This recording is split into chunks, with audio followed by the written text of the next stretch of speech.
วัสดีครับเพื่อนพี่น้องวันนี้มากินข้าวตอนแรกวันนี้น้องพลอยเอามาให้อมไก่เอาไก่บาท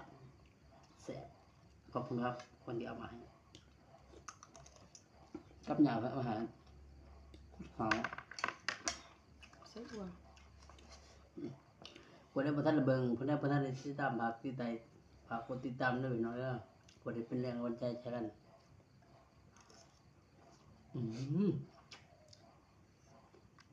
เจออย่างเดียวป่ะบอกตรงๆเลยเขาพอไม่ได้พูดพอ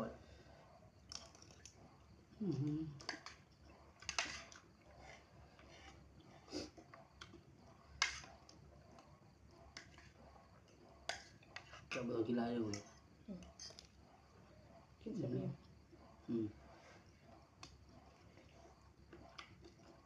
ยกเลยนะครับ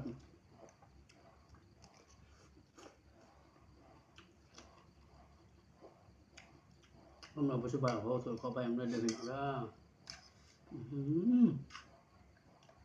หมักเนี่ยเนี่ยลูกโดน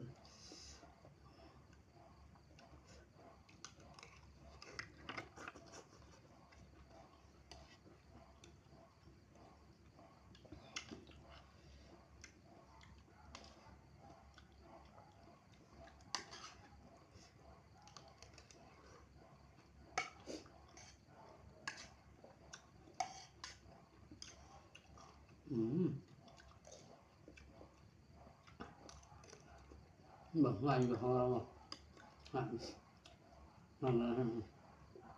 เขาได้เห็นงานอยู่เพียงเว้ยมันอยู่บ้านเพียงเมืองเหมือนกันเลยไปเรื่อย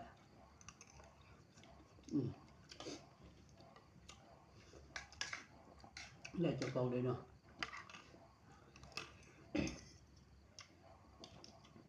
งานช่องเท่าพี่น้องเอ้ย